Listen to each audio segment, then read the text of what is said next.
Hello. Good morning. Good morning, Tom. This is Helena. Chuck's here. Good morning.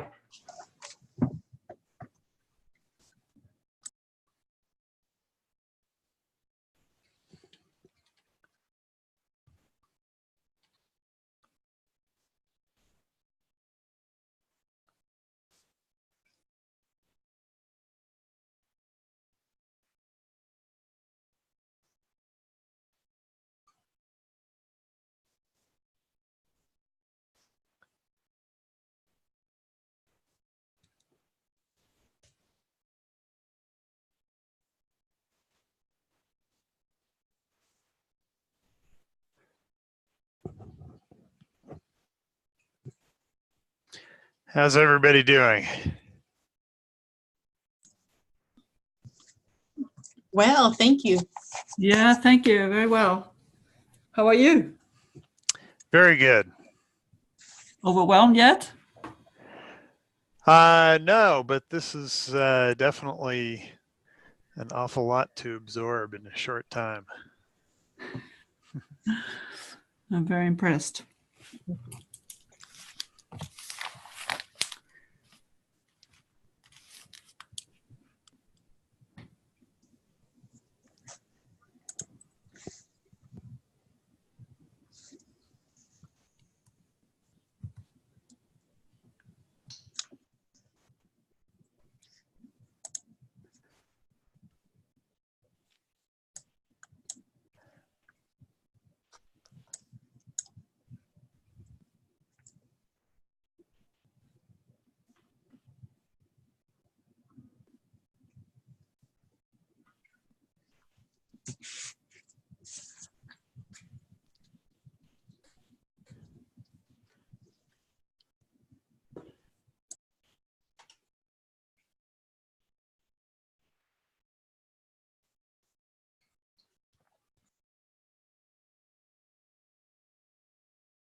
Okay, I'm guessing a few more people will wander in as we're getting started here, but I'd say we have a quorum, so let's go ahead.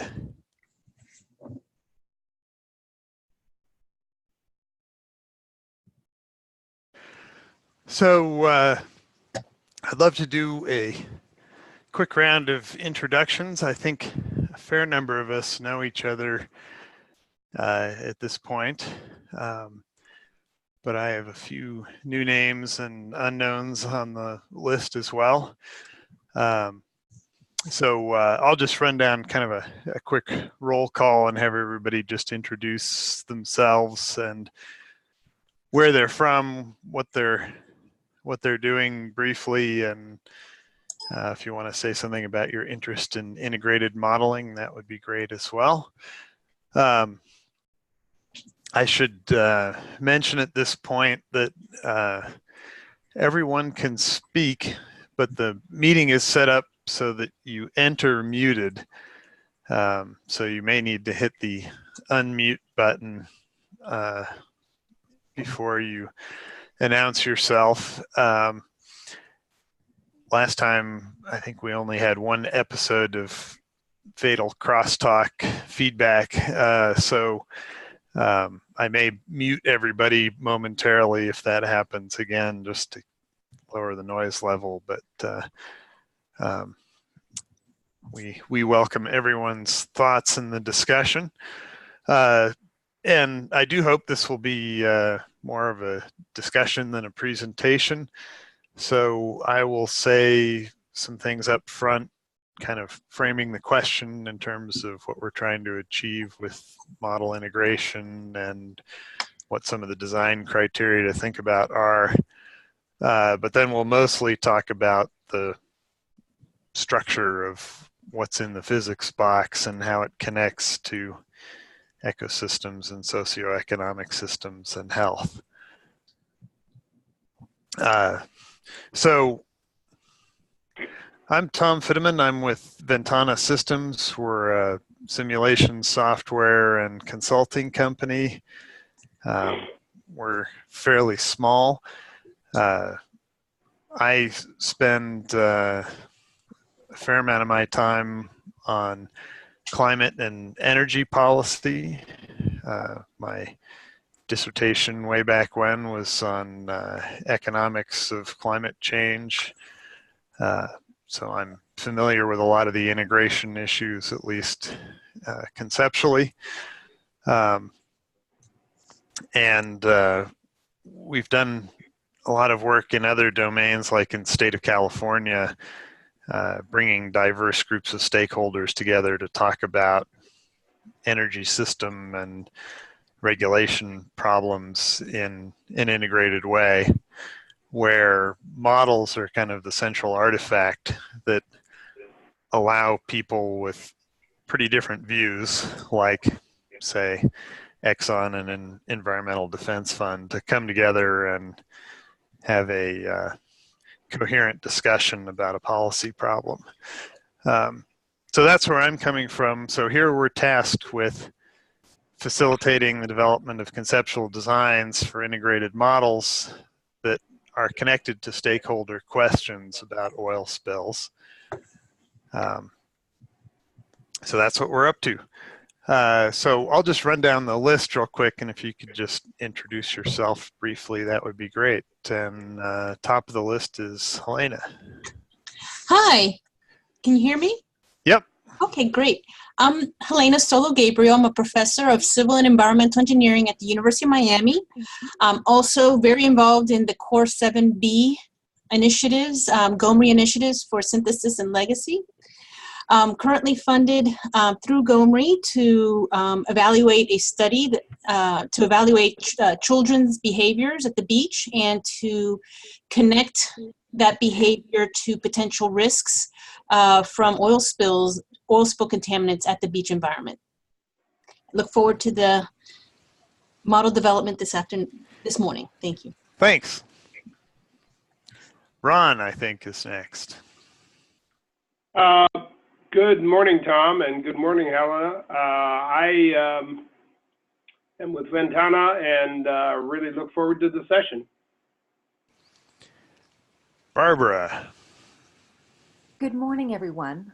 This is Barbara Wiseman. I'm the international president of the Lawrence Anthony Earth Organization. We were very focused during the BP spill and since on finding and getting implemented technologies that could actually clean the spill up and clean up future spills. So we found some technologies that we've advocated for and have managed to get or participate in getting those technologies used in 60 different countries. Still working on getting them done here. And so I'm very interested in this process that is going on and if I can in some way, and we're also, did a lot of research on dispersants and their impacts. And so if there's something that we can contribute to this process, we would be happy to do so. I'm very, very happy to see that it being done. Great. Bill. Mean me, Bill Dewar?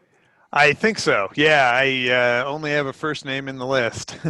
Okay. Well, yeah, Bill Dewar from Florida State University. I have been involved in the modeling of the spill itself at the wellhead, in the near field and the not so near field, and the distribution of oil in the subsurface. And I kind of come to this Core 7B because it just strikes me as interesting. The idea of putting together all of these things in some sort of large scale overarching and connected effort intrigues me. So there you have it. I'm just curious about things. Great. Callan. Hi, everyone. I'm Callan Yanoff. I'm with the GoMRI management team, and I've been working on the synthesis and legacy efforts, and looking forward to listening in today. And Cecilia.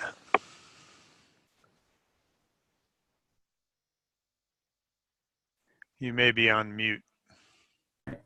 Okay, hi, I'm Cecilia Mauritzen. I am an oceanographer at the Norwegian Meteorological Institute. I'm also a member of the GoMRI Research Board, and I'm the one who proposed the modeling for synthesis effort to the board. I'm particularly interested in how to communicate between disciplines and how to learn about how different things interact with each other and how to figure that out. Great. Let's see, Chuck.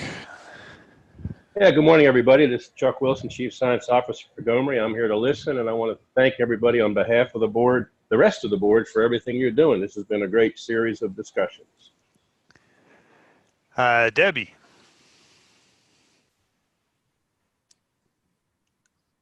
Hi, Debbie French McKay. I'm at RPS, formerly called ASA. We've been working on modeling oil spills for more than 30 years, and I gave a presentation on that the other day. So I am very interested in integrated modeling, and I've been doing this for many years, focusing on fate and effects, biological effects to the environment. So I'm excited about being part of this. Great. Let's see. The list dynamically rearranges. I think John Shepard is next here.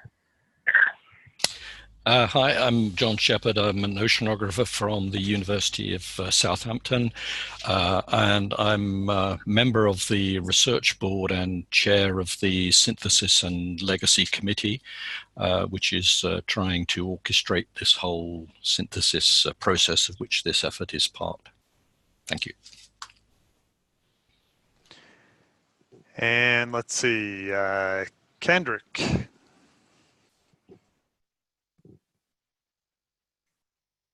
You're on mute, potentially.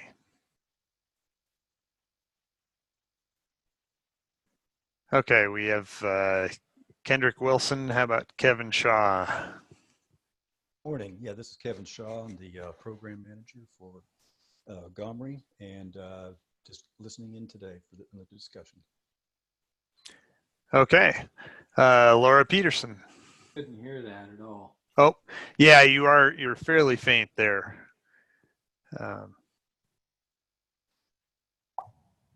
I'm Laura Peterson from Ventana. I appreciate Cecilia getting us involved in this, and it's this integration is central to lots of issues facing society today. So we're delighted to participate in this effort for the Gulf oil spill issues. And I'm impressed with the quality of the participants. Lee Zimmerman. Hi, this is Lee. I'm also part of the GoMRI management team supporting the GoMRI synthesis and legacy efforts. And so like Callan, I'll just be listening in and helping support today. Thanks. Thank you. Michael Feldman.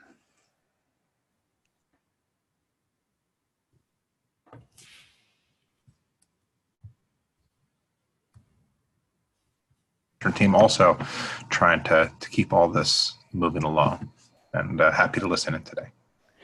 Great. Mike Stukel. I'm a plankton ecologist and marine biogeochemist at Florida State University, and I'm working with the consortium to simulate oil microbial interactions in the ocean and really focusing on the microbial modeling side of things. Great. And we have Rob. Yeah, hi, I'm Rob Hetland. I'm at Texas A&M. I'm a hydrodynamic modeler. I run an operational model for spill response in Texas. I was part of the Geyser Consortium, and now I'm part of the Sisomio Consortium. And I'm here to participate in the discussion. Great. And Shui Chen. Hello, good morning. Shui Chen here. I'm a professor at Department of Administrative Science, University of Washington, Seattle. I have been involved with GoMRI for some years now through the CARS consortium. We've been doing a lot of the physical modeling side for the entire Gulf. And specifically, I do coupled modeling with atmosphere, ocean surface waves, and ocean circulation. And our work has been dealing with the oil transport problem, physical transport, and dealing with the circulation in the ocean and atmosphere and through ocean surface waves. So this kind of model gave us the capability looking at the weather influence on the ocean transport, specifically related to hurricanes, winter storms. When you have these events tend to drastically change quite a bit of the ocean circulation side. And through CARS, we also have a few campaigns. We've been using these physical transport model, looking at the observations through the ocean drifters and satellite and airborne observations. So I am really looking forward to integrating with other components of the system. I think this is a really important piece that making the synthesis for connecting the physical side to the stakeholder and a lot of other physical side in terms of biology, ecosystem, and chemistry. And we've been discussing this for some time within our own consortium, how to interface this, because we do have quite a bit of tools that can be used for these synthesis, but I don't think we have actually done this explicitly as well as we should. So anyway, I'm looking for an opportunity to interface with this group. Thank you. Great. We'll look forward to your further thoughts on that. And then finally, we have somebody in an 850 number. Anybody else I missed?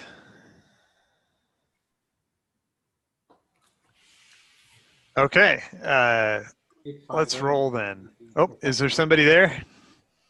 Yes, the 850 number, I believe to be Professor Chassagnier. Wow. Okay, we may not have audio.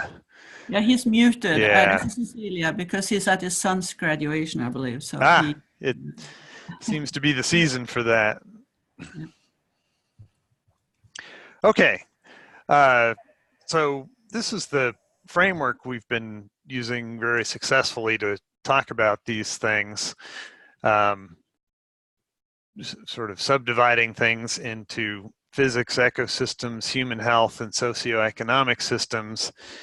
And of course, the boundaries are very fuzzy among these things, you know, both because there's tight coupling where, for example, the biosphere is involved in the transport of oil and things like that, and because human interventions or decisions may not know any clear boundaries. They rely on information from lots of different boxes, and a particular action may affect multiple aspects of the system. So on Monday in the webinar, we heard about some sort of interesting examples of how things work out in the system. So this is from Deborah French-McKay's presentation on the SciMap modeling system, which really crosses the boundary from the physical world, from winds and currents and the near field plume and so forth, the physical fate of the oil, into exposure and toxicity on the kind of the ecosystem or biosphere side.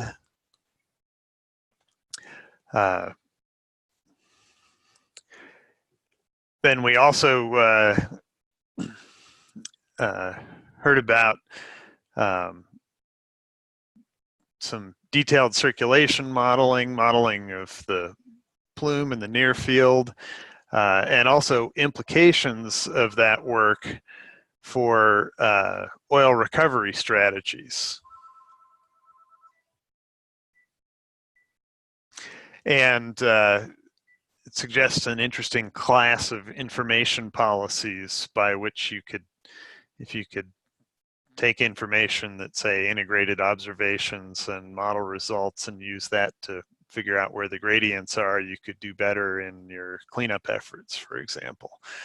Kind of an interesting hybrid policy where the information has to pass out of the physical world and into the kind of the operational decision making. And then we heard from Mike about XOMIO, which combines physical transport of oil with the microbial world. Another interesting case of kind of tight coupling between the physics and the ecosystem, or at least a portion of the ecosystem in this case.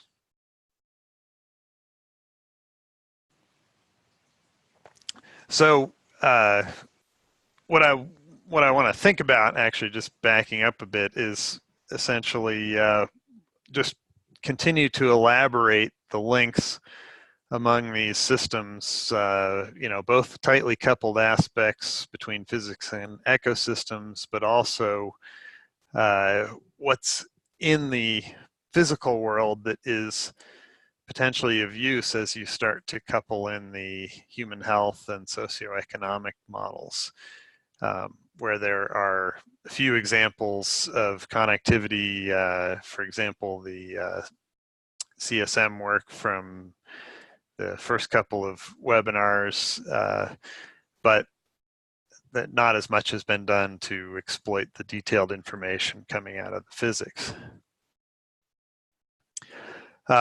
So as we think about that, I just want to remind you of a few design questions that we always try to start with. The key one being, what's the question?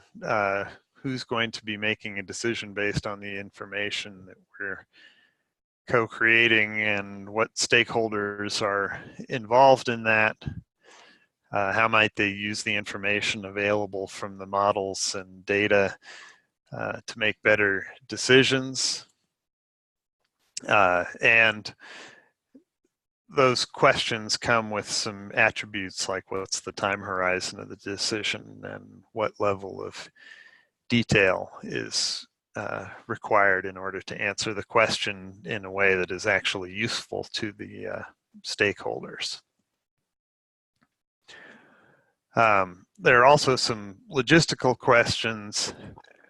If we're building integrated models, how is the data going to get into the model and be shared among those who need it?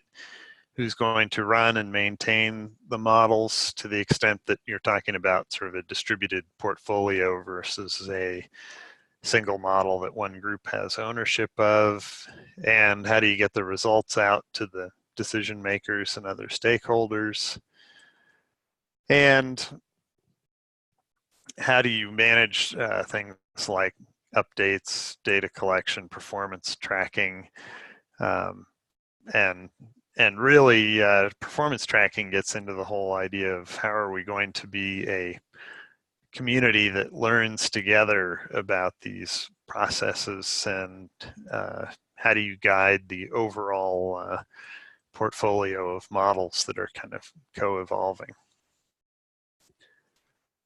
And of course, things we've seen in the webinars and things that are out there in the literature are extremely diverse. They have many different time scales, from kind of the tactical level, where you're operating in hours or days on a particular spill and trying to decide how to respond. Where do you dispatch your equipment?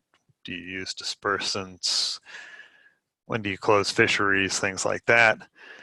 Out to much longer strategic time scales, where you're considering questions of should you lease a particular block of territory or for exploitation, or should you permit facilities? What constraints do you put on those things? How do you make communities resilient to future disturbances, and not just oil spills, but climate change and other kinds of economic disruptions?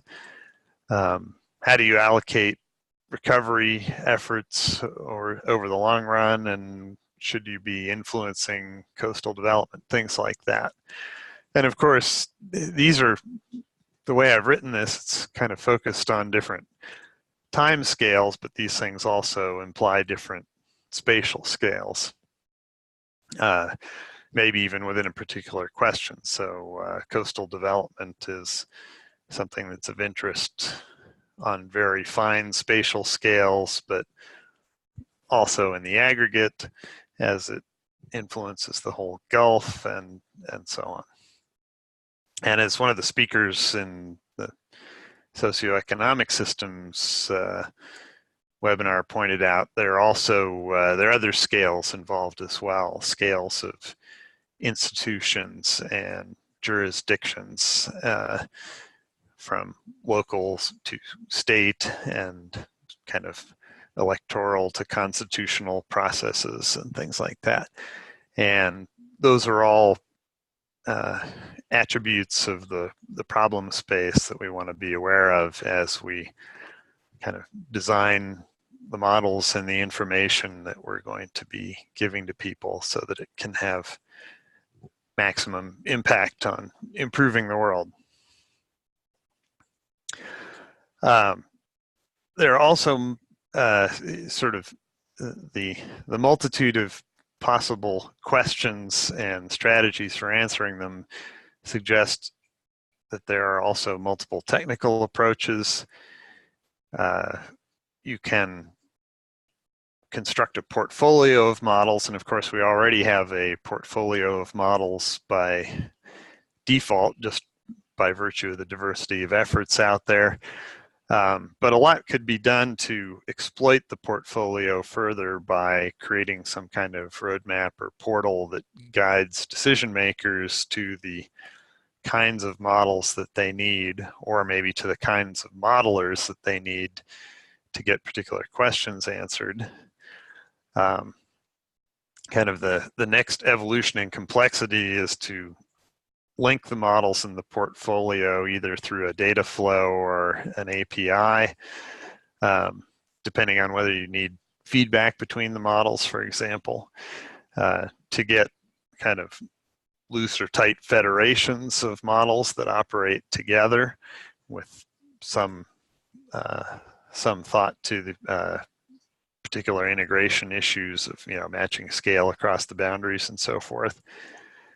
And then you can evolve further towards a kind of a mega model strategy, in which all of the state variables of all the components are integrated into a single detailed model that combines aspects of multiple domains. So the climate integrated assessment and biogeophysical modeling has kind of evolved along this pathway. It started with separate atmospheric and ocean and biosphere models and evolved into coupled ocean atmosphere models, and now into Earth system models that integrate the biosphere and carbon cycle with the with other physical processes. It's not clear how much further that strategy will work, just because it becomes pretty unwieldy when you also start to try to work in socioeconomic systems on a grid scale basis. There have been some efforts in that direction, but I'd say there really remains a quite separate integrated assessment modeling literature that uses simple representations of the physical system and combines those with pretty complex regionalized socioeconomic systems. So that brings me to the last box, which is essentially the meta modeling strategy, which has been pretty successful in climate, in essentially adapting low dimensional representations of the biogeophysical systems to mate with much more sophisticated economic models. Interesting question of whether there's a role for that approach in this space as well. And I always want to bring things back to what are the questions that we're trying to answer. One view of that is the Sea Grant's collection of stakeholder questions, which we tagged and organized thematically. And what you see on this diagram is kind of a self-organization of the space. You'll notice that the left is predominantly blue. Those are questions that pertain to physical processes, so degradation of oil, either physically or biologically, transport in various senses into sediment and things like that, burial processes and so forth. Plume modeling is in here. But so basically, these are all questions about the fate of the oil. And then over on the right, what you see in the orange dots are socioeconomic systems. So vulnerable communities and the fishing industry and sort of an economic concept of sustainability. And there aren't too many direct links from the physics to the socioeconomic systems, which I think is an interesting thing to question, whether that's kind of an artifact of stovepipes in people's minds or whether that's real.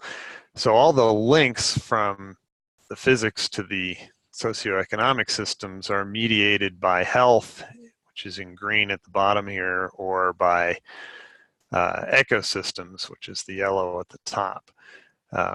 So the ecosystems questions center on things like fish and food chain impacts, microorganisms and things like that. And then the health risks are about first responders and airborne PAHs and impacts on anglers and things like that. Interesting thing that the questions kind of self-organize naturally into the 4 boxes in the diagram.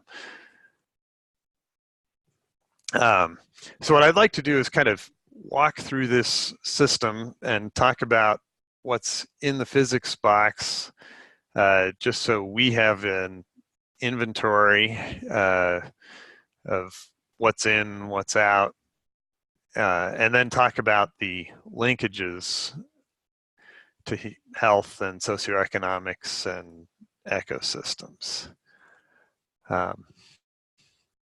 So first question, and I've pre-populated this a little bit, is what is in the physics box?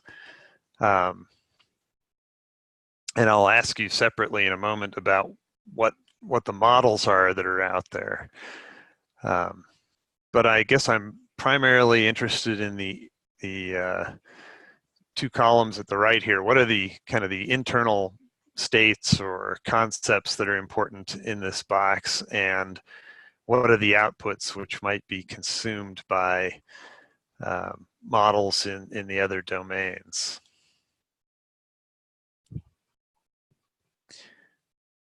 So the first three items here, and actually I'm going to shift just so I can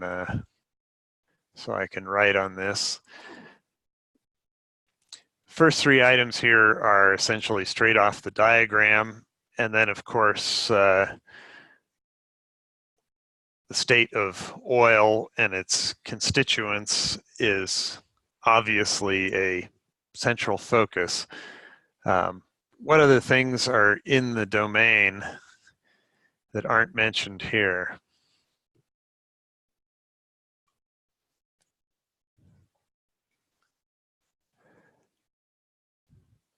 I'm sure there must be something that we've missed.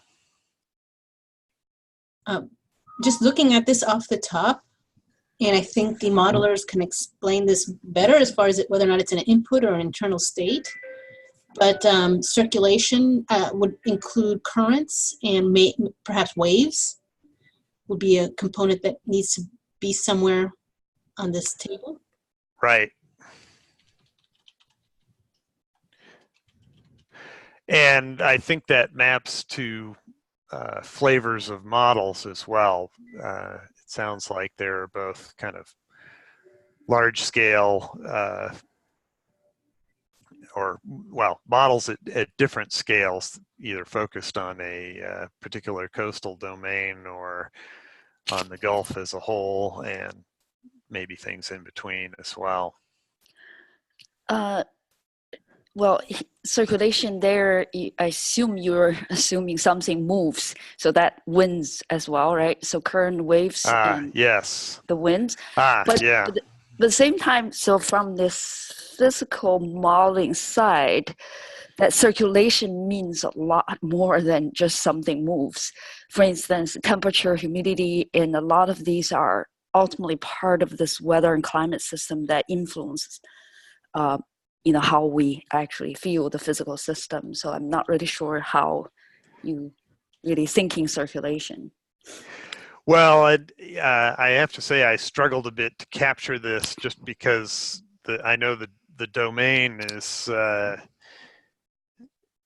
very complex. It's kind of funny. It's the opposite of economics. You have lots of state variables, and it's easy to agree on what temperature means, whereas economics is full of fuzzy concepts where it's hard to decide what welfare means, for example. Yeah, so in that sense, you can continue here that, for instance, rain, precipitation, that's really a part of the system, right? So yeah, we can add a few, but it's quantitatively, this is where we usually can think of this couple of the system that have in the ocean side, you also have a state variables like salinity. Right. So those are sort of yeah, and so on, so on. So we can give you a whole lot, but in general, I would just try to understand what you have in mind. Right. So I guess in a sense, if you think about this in terms of integration, it may be that we don't particularly care what the details are that are inside the box, as long as sort of somebody in the coalition has a functional understanding and can model how these things work. Are there other aspects of the system then, when you get into the in a way you're into the ecosystem domain already here with microbes, but in a very tightly coupled fashion? I'd like to ask a question. Sure. My apologies in advance for what will be obvious to everybody else, but I don't really understand your terminology, what you mean by it. You have inputs, internal states, outputs, and underneath each of these you have things. And I'm confused about what you mean by inputs, internal states, outputs. Okay. And why things have ended up in the categories they have. And again, I offer my apologies. Nah, not at all. And it may simply be that it's not the best framework, but I'm thinking of this as if you have a model. So I'm going to designate that with a box, and then the model generates some outputs that are going to be of interest to either stakeholders or some other modelers who are going to then consume those as information that feeds into some other model. And then you have inputs, which are things that you're not modeling, but which you need to know in order for your model to work. It could be things that are beyond the time scale of your model, like global climate, or it could be things that are happening outside your spatial domain, like, say, transport of pollutants from the interior of the continent down the rivers into your system. So that's how I'm thinking of this. So these are going to stakeholders or other models.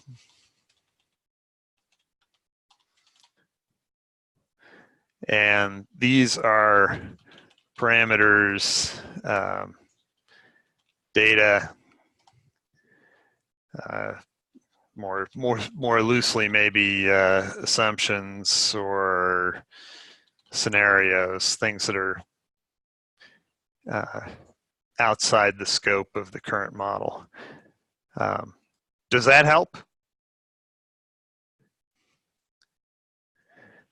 Yes, it does help. Okay, great.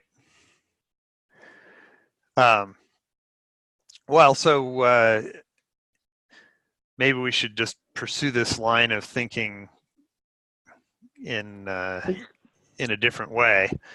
Can I jump in? This is sure. Debbie.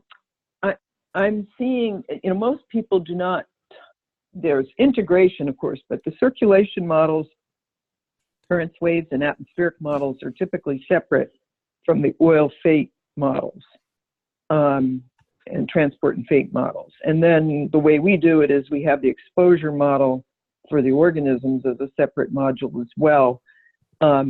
So essentially the circulation model's output is really what the currents are and the rest of the parameters that go along with the hydrodynamic model output. And then you would have a separate model that would be, the oil spill model. I mean, that's the way most of us have organized it. And so those are usually Lagrangian. So there are different styles of models typically too, because the oil spill models are typically Lagrangian, whereas the circulation models have some sort of gridding system. Got it. So you take the vector field of circulation out of the hydrodynamic model and use that as an input to oil transport and maybe transport of other things as particles in the Lagrangian framework. Right, the plankton and so on. Yeah. Mm-hmm. Yeah, got it. Shui Chen here. I have a general question here as well. I think if we go going down to this direction to discuss what's input, what's output, and things, that we can do two things. One, we just go by the traditional how we do it, right? So currently we have a way to drive our models and to put a model output and all that. But then there's another way to think about this, is that integration is probably require a little bit of rethinking of how these models or tools are wired together. What's traditional input may not be the future input for a particular model. So I'll just give you an example how this thing that I think would be beneficial for me, and so how to contribute to this integration and synthesis.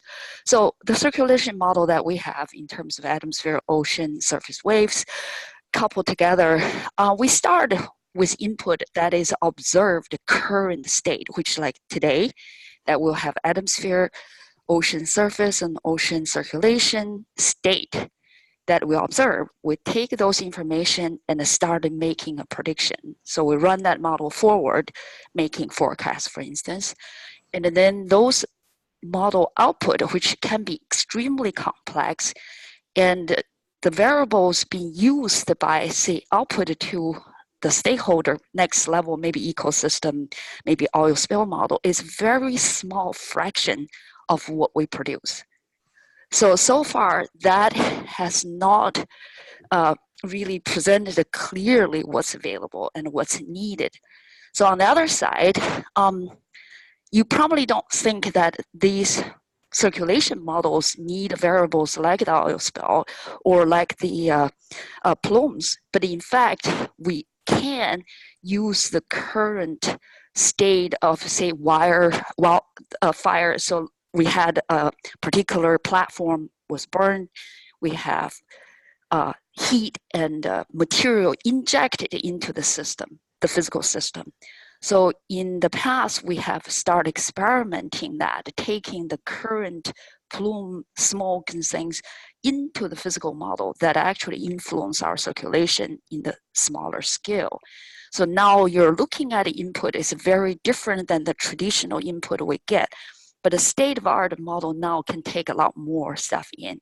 The question is what kind of things, feedback and the integration we should have given the current capability, or really thinking outside the box, just thinking these integrated model can do a lot more. And then perhaps some of the things you thought was not inside of this circulation model, but in fact, these parameters have input for the circulation model. Circulation model, integrating them can produce much better output for the applications. So that's where I think this group could sort of move the field forward. So is the implication that there's essentially feedback from things at kind of the Lagrangian transport of oil and other substances back to the circulation, or is it simply a kind of a multi-resolution approach where you have a essentially you want to plug a high-resolution plume model into a lower resolution, larger scale grid, or is it both? Well, most advanced go ahead. arguments would suggest that the oil is dynamically active. The concern that I think was raised the other day when we were discussing this is that it's very computationally demanding in order to be able to include that. So from a practical point of view, it's prohibitive. That's the state at the moment.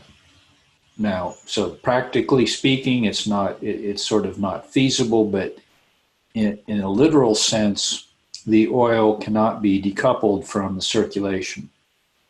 Its dispersal is not literally a simple Lagrangian problem. It's a combined problem. How one capitalizes on that is unknown. Effectively capitalizes on that is unknown at the moment. Okay. Shui Chen here again. So I agree. So there's a lot of things in practice we may not be able to do, but at the same time, I would welcome the idea of a sort of intellectually building toward something that we may capable of doing the next decade. we're building a system here or learning process that I assume have long-term implications for not only oil itself. Broadly speaking, we have a lot of other things that are coastal under sea level rises and things. Those are a lot of similar issues, but this particular thing that we have a system that have so many elements in there could intellectually help us building this conceptual box to think about what might really be beneficial for having things solved out, and then to do what we can step by step rather than based on what we can do right now. I mean, I'm just threw out aloud, and this is something that I would really welcome other people's input of what approach we have in terms of building a conceptual model to think of how the whole system works together, and then doing what we can in terms of practicality, or we are not in that space. We should really thinking a little more practically. Are there other kinds of connections along those same lines, kind of integrations to be made, things like transport of non-oil pollutants into the system from rivers, or maybe connections to, you know, say climate and sea level?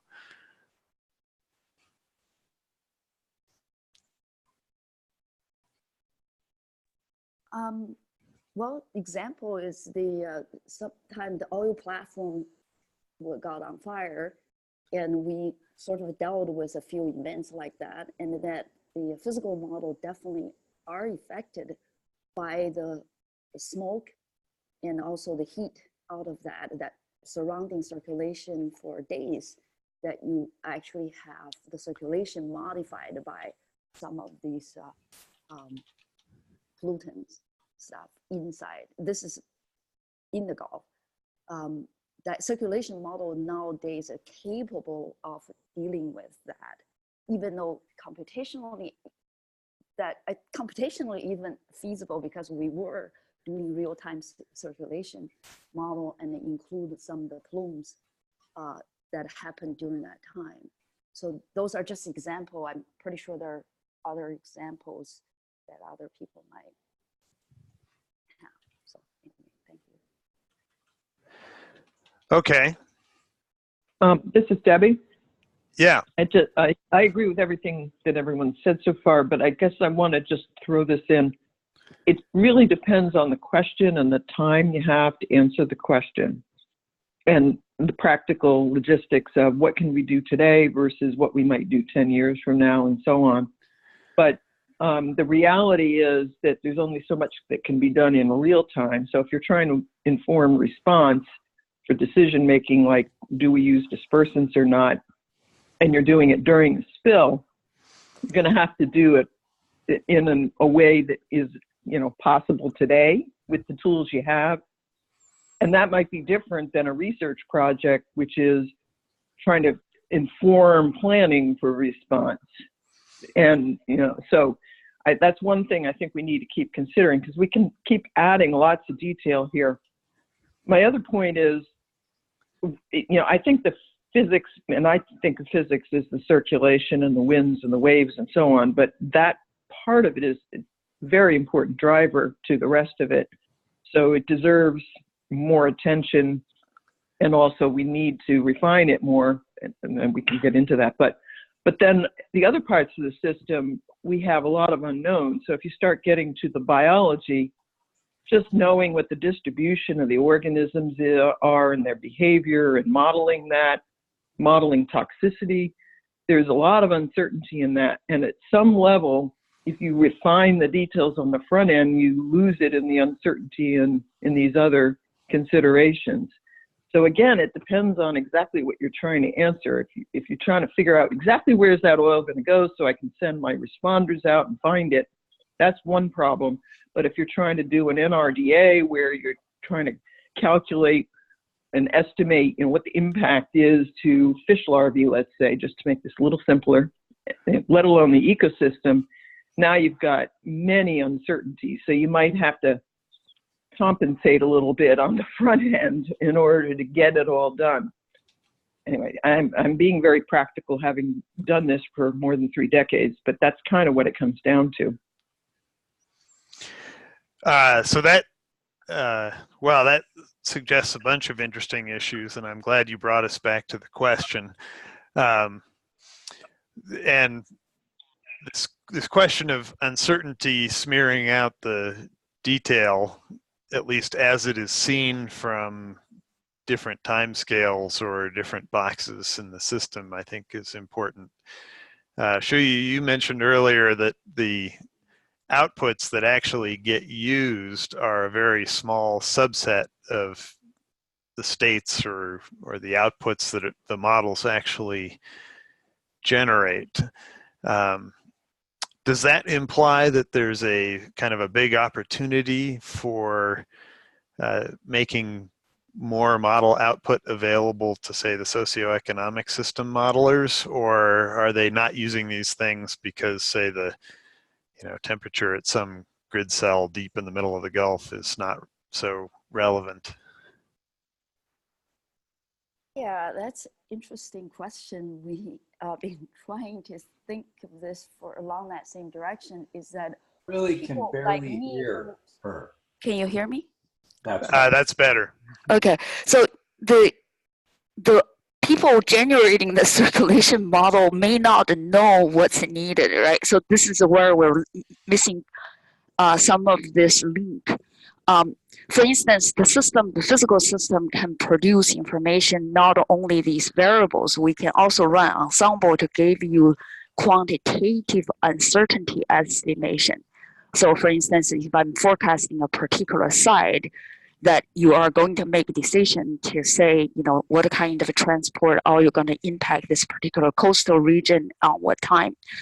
And we can give you more quantitative information about uncertainty, which part of the system is more uncertain, and so on, right? So, but we don't quite know how that information can be used in the decision-making process.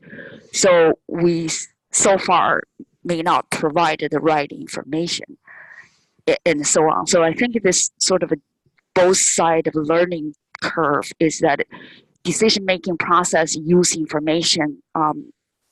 Maybe I'll give you a specific example, not particular oil, but just maybe relevant to here, is that hydrologists forecasting watershed, the river runoff stuff, they use rainfall on climatology, like monthly time scale in the past. They build their model based on that. And then they make their forecast in that way. But then now the precipitation forecast is down to hours, much more detailed information, right? So the hydrologist model are not necessarily built for that because that was built 20 years ago. Their decision-making process has always built based on the old system. So all of a sudden, the weather model gave them a lot more information. They don't necessarily immediately feel that's useful, right? Just because we haven't updated our tool. And then how the decision-making process, I think the last few years that they evolved much more toward uncertainty assessment and terms of how the hourly rainfall can influence the flooding things. And then all of a sudden we realize both sides need information or can provide information, but we haven't communicated as well as we should have. So that's why I'm searching for some information that I can better use the current information, the physical model, to provide information that other people might be able to use. But I have to admit, I don't know all the stakeholders, what's in there that can make my output more useful. Right. And of course, there may be kind of a cascade. So it's probably easier to find other modelers and get in the same room with them and agree on a protocol, or at least discuss what's of interest, what's of mutual interest. It's a little harder for a hydrodynamic modeler to go out and do that with a fisherman or a mayor of a coastal town or somebody at FEMA, for example. Okay, that's a useful example. Okay, let's keep moving because I want to get to looking through the diagram that we have so far and elaborating on that.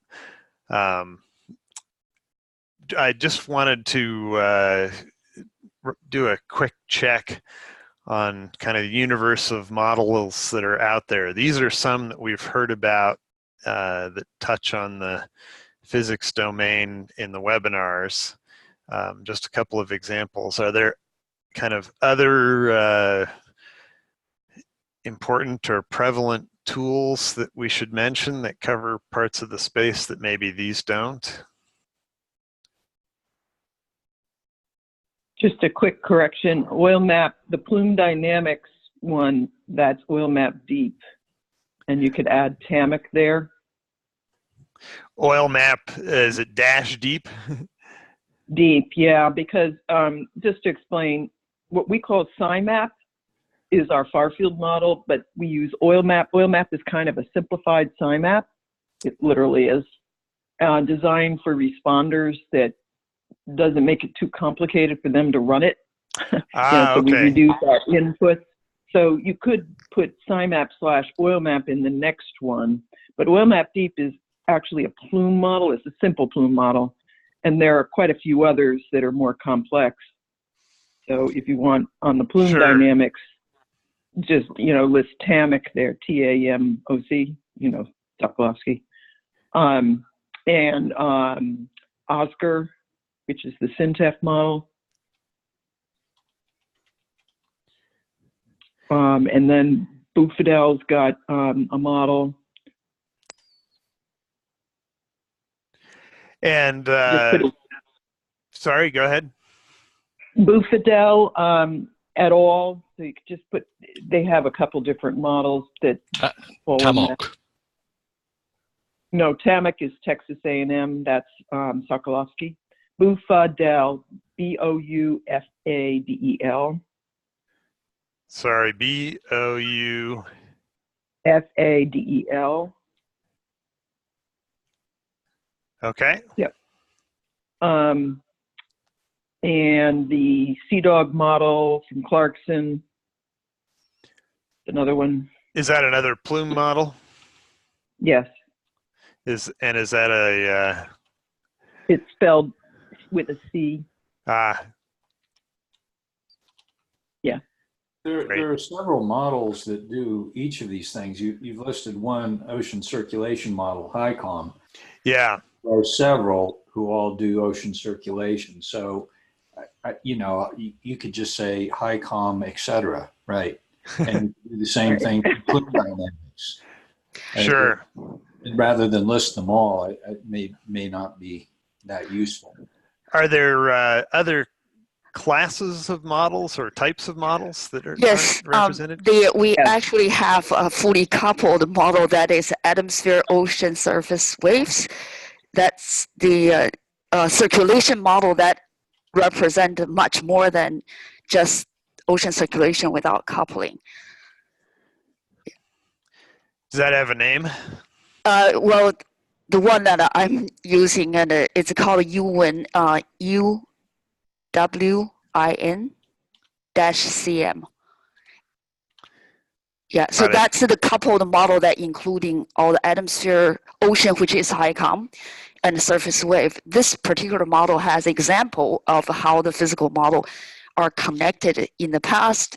If you run HICOM with some specified winds or some winds that you just got from the global analysis field, so your ocean circulation does not really influence atmosphere, right? But in fact, the coupled model will now operating that the atmosphere will feel the ocean much more interactively and ocean surface waves. So these are fully coupled system that is a step forward than separate circulation model. And does that run, does that use global climate as a boundary or observations or? So these are more of a weather model, but we take the global analysis every day to run this forward forecast. So we run forecast 7 days using this. We'll use the current global input fields from the HICOM analysis, from the NSAP analysis fields and things. So there's one scenario based on what you said, is that these model gave you quite a bit of a physical reality compared to climate model.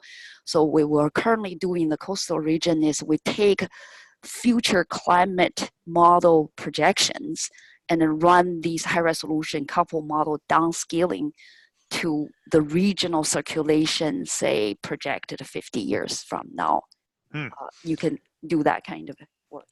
Can you resolve a hurricane if it fits in the box? Oh, absolutely. In fact, this was built by the motivation that we need to produce this transport problem in the extreme conditions like hurricanes. So our atmosphere model in this coupled system, when we run at kilometer resolution. Say, this is Rob Hetland. Can I make a comment? Sure. So in terms of coupled atmosphere ocean wave models, there are probably also 3 or 4 of these in the Gulf that are existing right now. There are at least half a dozen ocean circulation models at various scales. And we've just got a nice, possibly complete, maybe incomplete list of the oil plume models. And there are, needless to say, lots of models for all the different things. And going back to the question of what kind of modeling system do you want, portfolio, federation, mega model, or meta model. If you pick either of the last two, the mega or meta model, you need to then kind of make choices about which of these models is best. Do you pick HICOM with TAMOC, or do you pick COAST with CDOG or whatever? Yeah. You can't do it. Everybody who made one of these models can make a compelling case that their model is the right choice for their application. Right. So I don't think anybody could. I couldn't choose. And in fact, I would choose different things based on different considerations. Depending on what's the question, essentially. Exactly. Depending on what's the question. So we should focus our discussion on, I think it's great to have all these models. It gives you a sense of uncertainty. It gives you lots of different choices depending on what you need. I think having a rich ecosystem of models is great. The thing that is getting in the way of making the most effective use of this ecosystem of models right now, I think, is interoperability in terms of just moving data around, making the models easy to use, and moving the very large data sets that come out of these ocean circulation models. They're terabytes of data. Right. And, I deal with this all the time, and it's frustrating and complicated. And it would be nice if this was a little, being able to access model output or access being able to run a model with parameters that I specify easily. These things would really help everybody, I think, and would give you the same sort of effects as the mega or meta model, but would be, I think, in the end, more robust. In a little bit more distributed fashion. Right. Right. I think we have to, whatever we were talking about, we have to think about a distributed set of data sets and a distributed set of models at various levels of maturity. Some are going to be operational, some are going to be research grade, some are going to be, some will have different amounts of data available. Got it. And I think, Deborah, you mentioned that SciMap is used, at least has end users, it sounds like, as who are outside the research community. Is that correct? And are there others here that are used by people who are actually, trying to plan a tactical response or regulate something? Yeah. So in the far field models, GNOME, GNOME, is the NOAA model, right? And that's the one that the government uses. So you need to get that in there. And then Oil map is our simpler version, which is typically used by outside people, responders primarily, whereas we use SciMap for NRDA and for risk assessment work, and most of the time it's internal that we use it because it's a much more complicated system with more complicated inputs. And I echo the problem of a lot of it is trying to get either the coupled model or the ocean circulation, the atmospheric, the wave model, and also I'll bring up ice in other parts of the world. All of that data, trying to get that data into a model at this point is a real challenge. We're getting better at it, but we certainly need to deal with that problem because they're huge data sets, have to be read. They're in all different kinds of formats, even if they're in NetCDF. And so that complication tends to be, at this point, more of a specialist kind of an activity than a routine, although some of it, we've got a server that we're working on that allows us to go out and grab hydrodynamic data and other kinds of data and feed it into OilMap specifically so that the users of OilMap can get that data real time and then run trajectories. Mm-hmm. And since I got the floor, I'll just add to the far field transport model, you should also list OSCAR, the SynTEF model, which is in practice in a similar way to what we do globally. And then there, as has been mentioned, there are many, many trajectory models. So there's kind of a distinction there between a trajectory model where people are moving particles and looking at transport versus a full fate model that gets into the fate of the oil and exposure concentrations that might be experienced by organisms. So I would make a distinction there because there's a lot of use of trajectory modeling to plan response, and that's adequate for those needs at this point because they just really need to know, where do we put our gear? How soon do we need to get there? Those kinds of questions.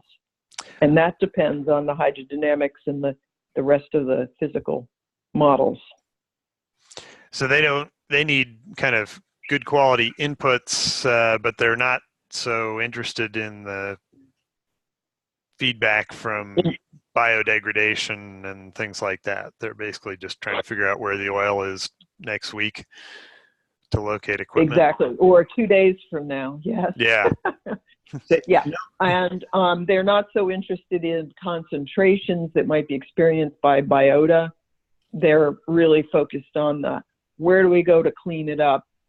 With the caveat that now there's, with all this discussion about dispersant use, people do want to know more because they got to decide whether to use a dispersant, and that implies some impact to the water column and potentially the benthos. And so now a full fate model is needed for that. So we've spent a lot of effort over the years on using SciMap to answer those kinds of questions, where we really get into the details of concentrations, exposure of organisms, and potential toxicity, and so on. Got it. GNOME is a great example of a system that makes use of can make use of ecosystem models, because you can just pull in winds and currents from any choice you want. It's kind of agnostic in terms of what model you use, as long as they're in a sort of a standard format. Interesting. Okay.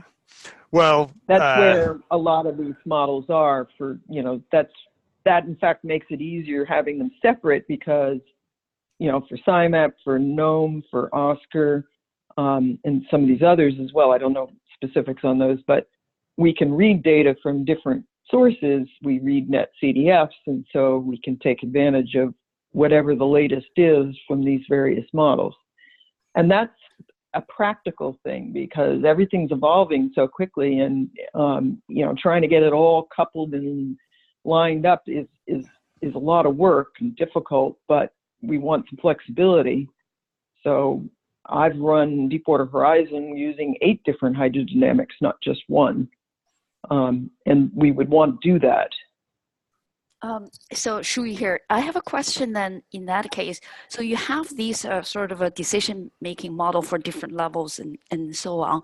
So then you get input. So for instance, you know, model that you need wind waves and the currents or some sort of to drive these models, then you grab whatever winds information and waves and things.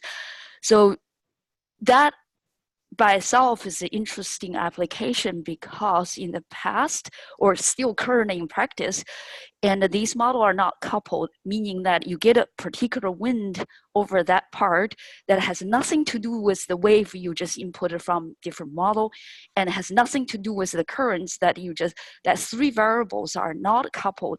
You just got a lot more uncertainty inputted in your system. So in the way that current coupled system will give you physically constrained wind, currents, and waves are physically constrained system that's much more dynamically consistent information for driving the application. So is the community aware of these sort of a problem in the physical world to your application world?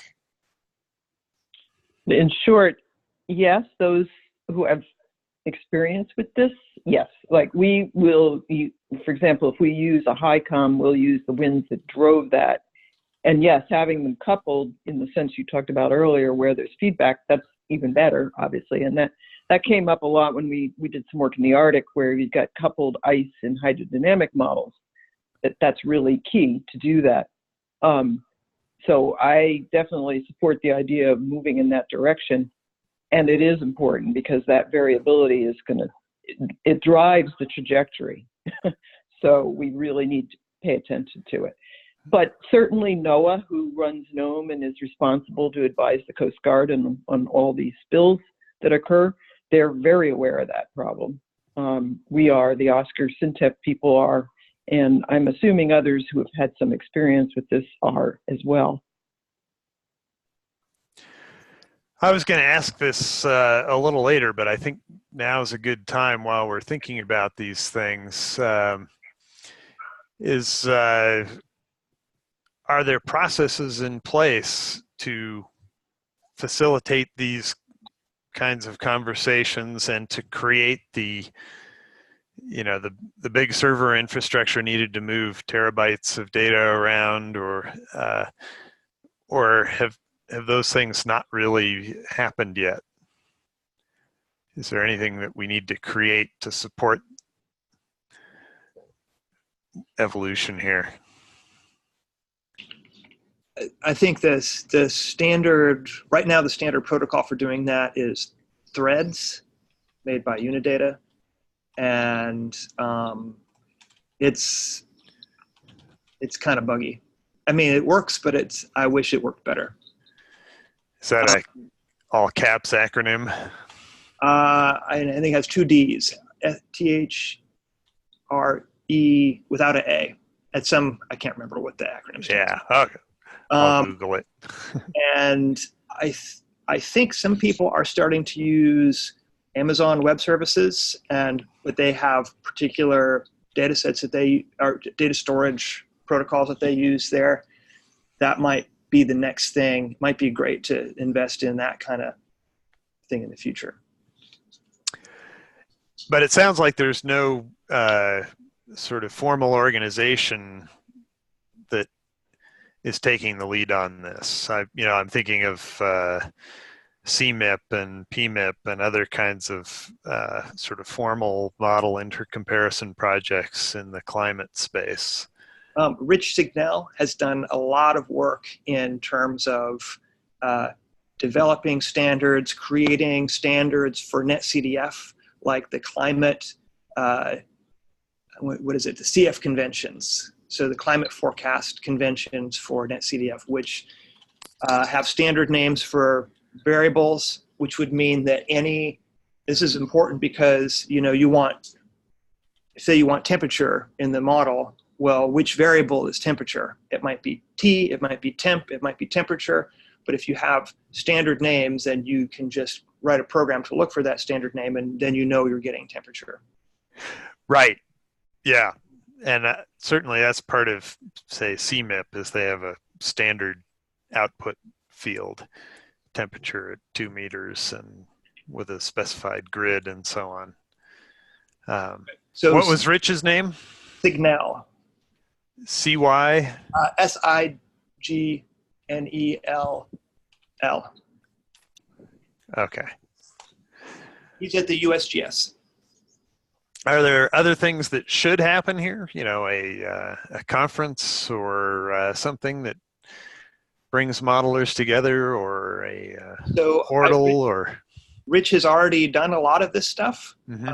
And so it would be good to, I think he's been the lead person in organizing a lot of exactly the kind of conferences that you're talking about. And it's just slow. I think that getting more people aware of the tools that exist and using them would improve them. More resources toward, it's hard to get funding to make tools like this. Yes, for sure.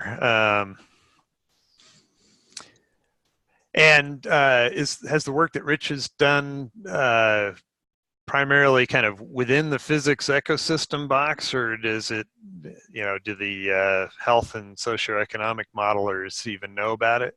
That's a good question. I know that he's focused primarily on, you know, atmospheric and oceanic forecasts.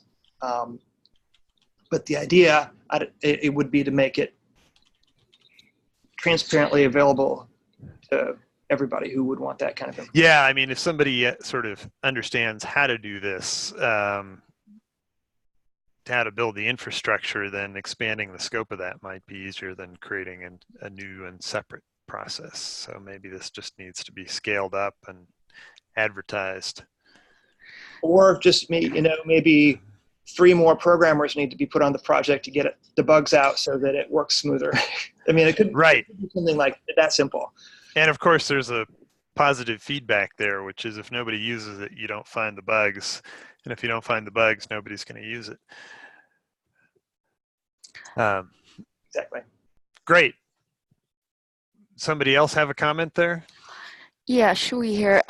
I think this is sort of an interesting exercise here. So I generate a lot of these through cars and a couple circulation model output and things, but I have no idea who Richard's signal is. And that tells me, maybe just out of my own ignorance, but that tells you there are so many people in the field, maybe some people moving data, maybe some people generating data, and some people need the data. We have this mess system that is not well organized. I'm sorry to say this is, you know, just tell you that maybe I'm ignorant. I don't know, but so would that be helpful to think about this, is that maybe GoMRI can organize something like a test bed concept to bring some of the current existing things, then try to streamline at least getting that exercise to say that are we sort of optimize our system that, you know, really getting from the physical circulation system to all the way to decision-making process. So because I've seen a lot of wire diagram and all that, it's all very good, but in practice, this is a mess that we're dealing with. And then, you know, maybe it's a time to organize. This is just for speaking for myself. I'm sure a lot of other people already organized them. Just I'm trying to figure out how to navigate. This Debbie, Rick Ludick at UNC has done and testbed and done such a thing that's involved probably some of the people maybe on the phone, but certainly has involved a number of hydrodynamic models in the Gulf of Mexico. So my suggestion would be that the GoMRI group or you guys talk to Rick Signel and also to Ludick. How do you spell that? Leutich, I think is right. You can ask me later and I can look it up. Sure, if you can't find it. Great. Okay, those are good thoughts. Let's come back to that because I want to talk a bit about connections in the broader system and share with you where we are so far. Let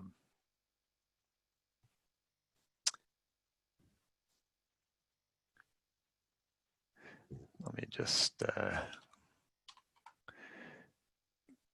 take care of that. So this was our starting point framework, and then we've been essentially building up a bigger picture. We've been asking all these kinds of same questions, but also building up a bigger picture as we talk to various groups. So after the human health webinar and a session, we had roughly this picture. So there's kind of not much in the physics box, but there's some processes that already kind of penetrate all the way to socioeconomics and health. So one is this red chain here. This came from CMS.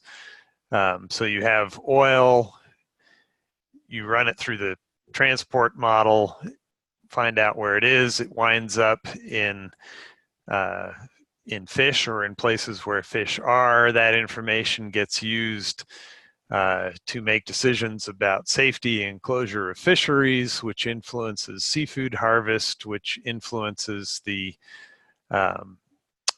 income and employment of people in vulnerable coastal communities. And you can then imagine that there are also spillover effects from that on the non-fishing economy. I think that's not in the model, but certainly conceptually an obvious next step. So that's one set of effects. And then another set relates to human health status driven by toxic exposure, which is a function of various sorts of behaviors. So you can have exposure from cleanup activity, exposure from consumption, and exposure from recreation and other kinds of things that people do at the beach, or I suppose ambient air quality effects and things like that. That all influences health status. So that's a model that essentially uses a bunch of inputs from the fate of the oil and its constituents and dispersants and so forth, and runs that through an exposure and toxicity model to get human health risk. And then kind of the third element of the health webinar was talking about mental health impacts, which are a function of employment and community health. So if you have economic impacts and also more directly exposure to oil, I think I'm missing a link here now that I think about it. That doesn't just affect cancer and other chronic illness, it also affects mental health. And then one can immediately imagine that health status influences productivity, which in itself has effects on income and employment and on the health of the community, which then feeds back to further mental health impacts. So those are a few of the things that emerged in that discussion. Then as we started talking about ecosystems, we added more links up at the top right here. So as you have oil, you know the fate of the oil and constituents, then you know what toxins are incident on various species in the biomass. And if this is highly aggregated, obviously, so there's sort of a two-part food web here between fish and other species, but obviously fish can be disaggregated and are in the real models, and you're interested in other things up and down the food chain as well. And that sets up a number of additional dynamics. So the seafood harvest is now dependent not only on closures, but also on stock assessments and the availability of biomass, and seafood harvest in itself influences the biomass. And then the ecosystem is also generating other ecosystem services, which influence coastal vulnerability and recreation opportunities and things like that. And of course, those things are in themselves influenced by things that are non-spill related, like coastal development pressures. Another piece that we talked about briefly, although it wasn't really in the webinars, but it was certainly in the conversation, was tourism impacts. And you certainly see that a lot as well in the Sea Grant stakeholder questions. So tourism is generating income and employment, and it's also driving behaviors that potentially lead to exposure. It does seem that you're missing a fundamental feedback from the socioeconomic side to the physics, and that is that there's usually quite a strong effort put towards capping the oil spill. Ah, yes. I mean, it doesn't just happen without anybody paying any attention to it. There actually is huge movements to try to get it under control. So hold that thought for a moment, and I'll add that to the diagram in a moment. But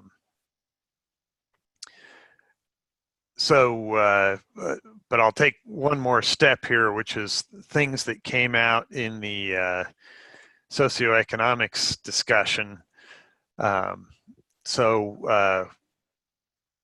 of the, let's see, I guess the two main things that are added are the pink loops here around consumer confidence and seafood prices and seafood industry investment response to sort of conditions at sea. So those modify the direct effects of the biomass and toxicity on the seafood harvest. So there are possibly some amplifiers from, if you close an area, you lose your market. And if there's path dependence in the market for seafood, people's tastes shifts or they change their supplier relationships. And once the fishery is reopened, you don't necessarily get the business back that you lost. There might also be durable effects on consumer confidence.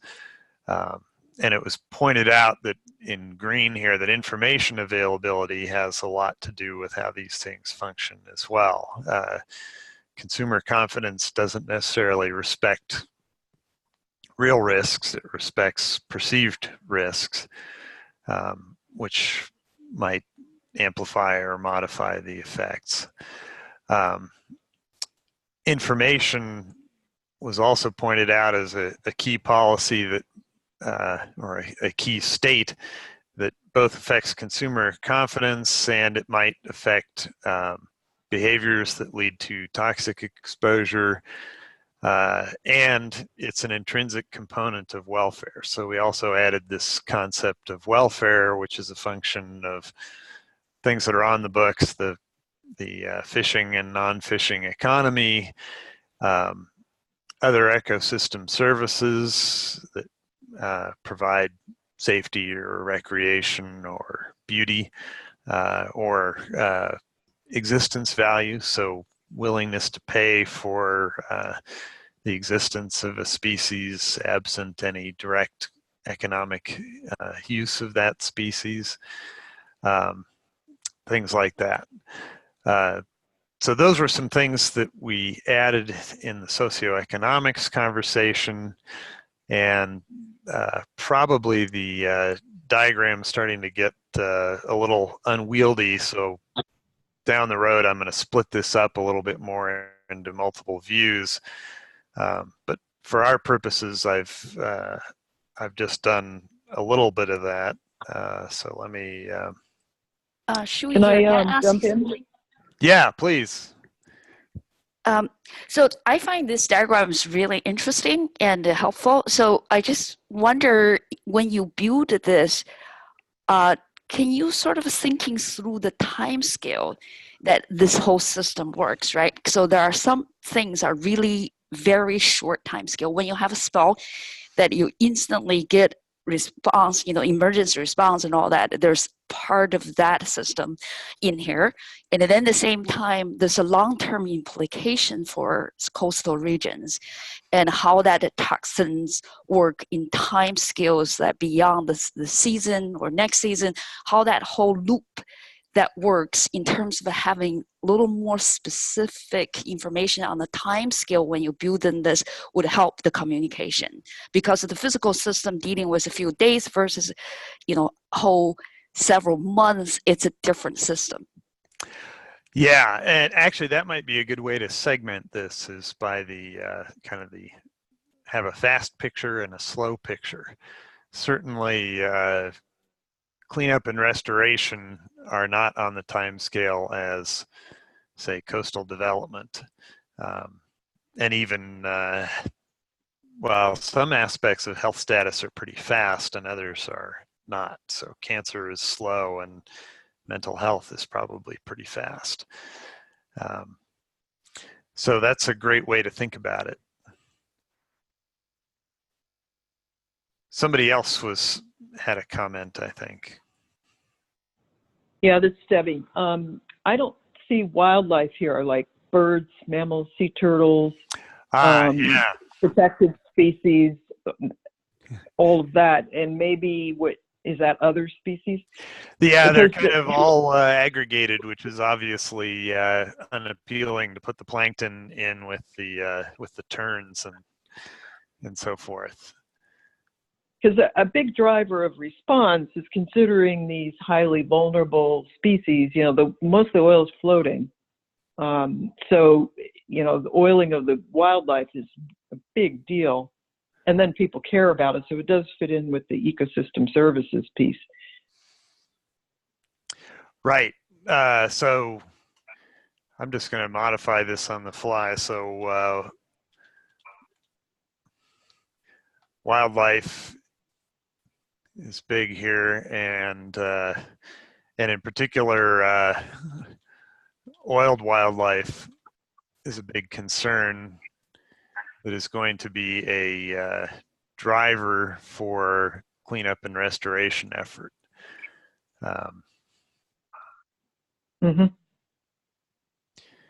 Let's see. I think I need a different kind of arrow here. Well, I'll clean it up later. Yeah, and the other thing to add here too is coastal habitats like wetlands and so on. And, as opposed to just looking at it from a species view, there's the habitat view. So we've got the wetlands, and there's the reefs, coral reefs, both shallow and deep. So I think you need to consider habitats here. So there's kind of a constellation of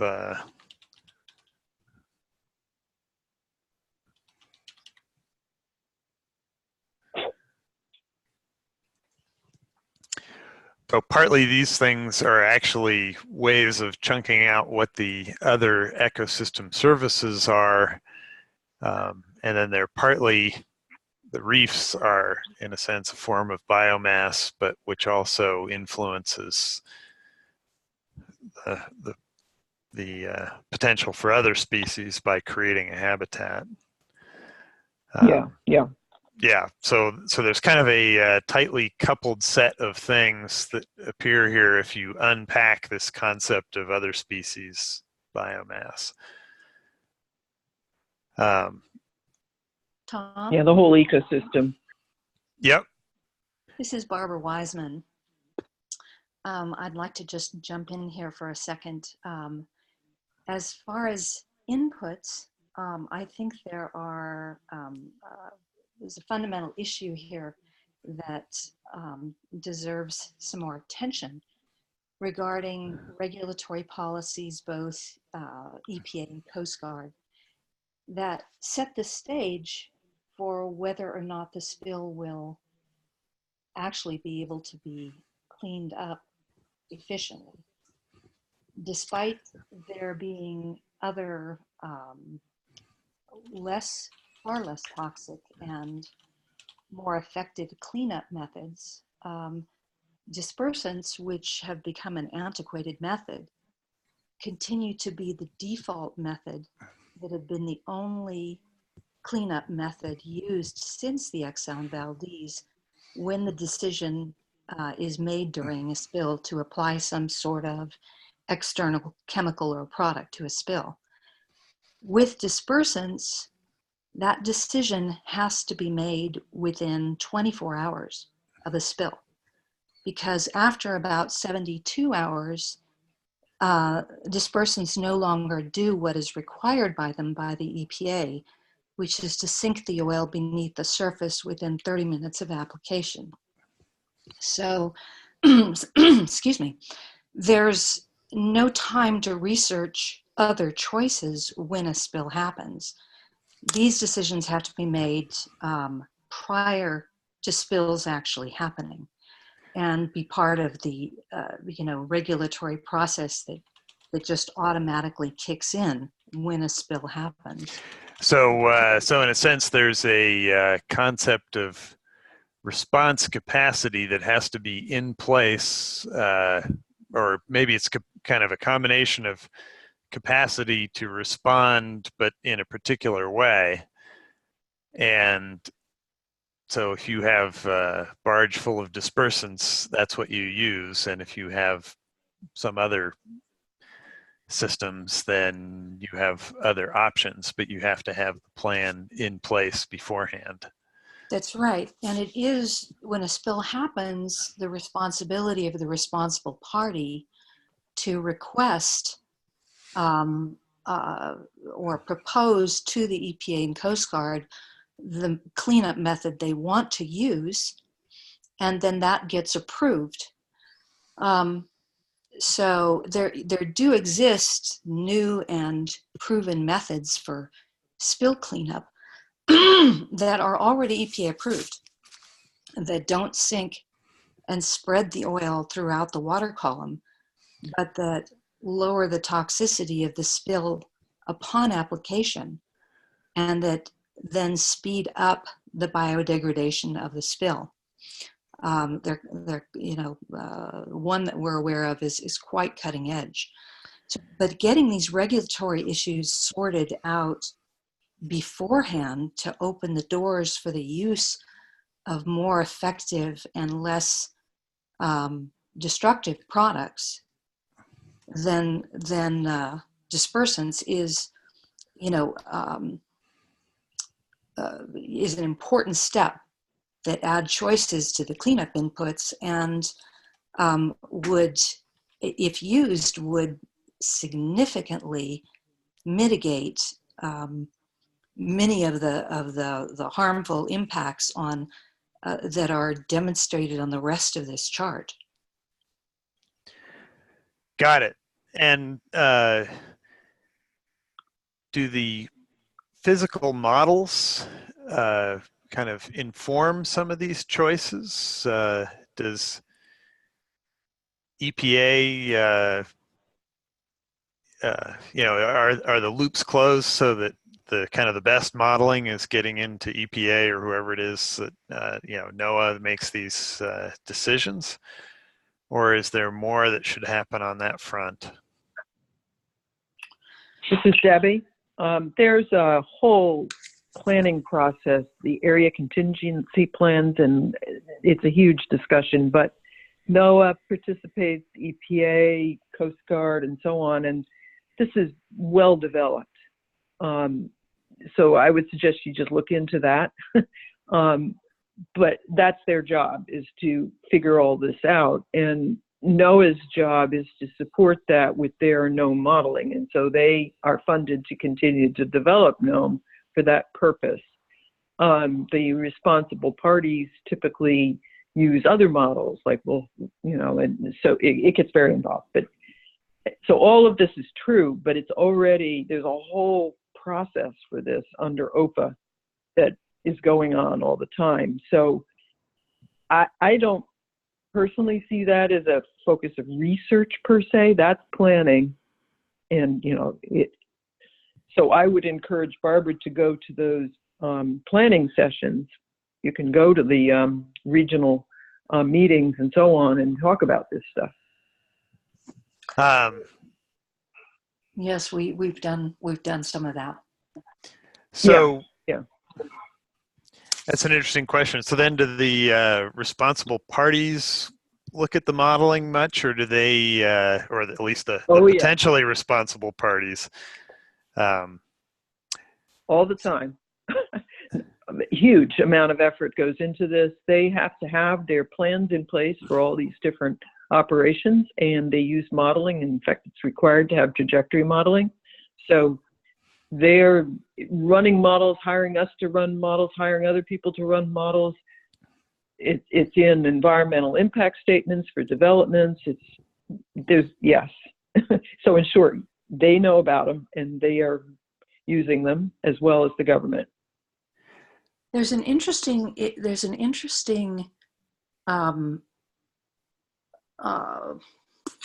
influence having to do with commercialization and economics.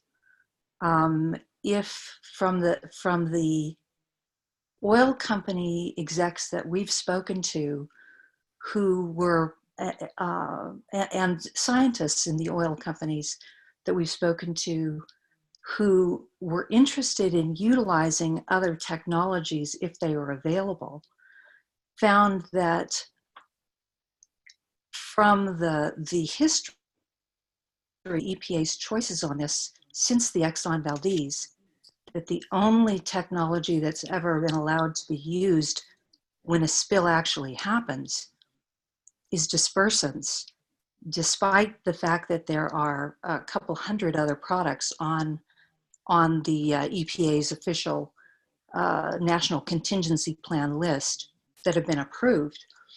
Then there isn't a reason for the businesses to stockpile as a part of their contingency plan other products if they're concerned that they won't be able to be used when a spill actually happens. So it created a sort of monopoly, if you will, for dispersant uses. And that's, that is something that needs to be addressed. So it sounds like this is kind of an experience effect for dispersants. In other words, and it might create competing returns. So the more dispersants you use, the more experience you have with them, the more sort of legitimacy they have, the more confidence you have in the fact that it's going to have a predictable outcome and you won't create additional liability for yourself. So all those things sort of promote further use of dispersants. So I'm just going to, so these are positive links. So this is creating a reinforcing process that says whatever the dominant cleanup technology is gets more use just because it's had more use in the past.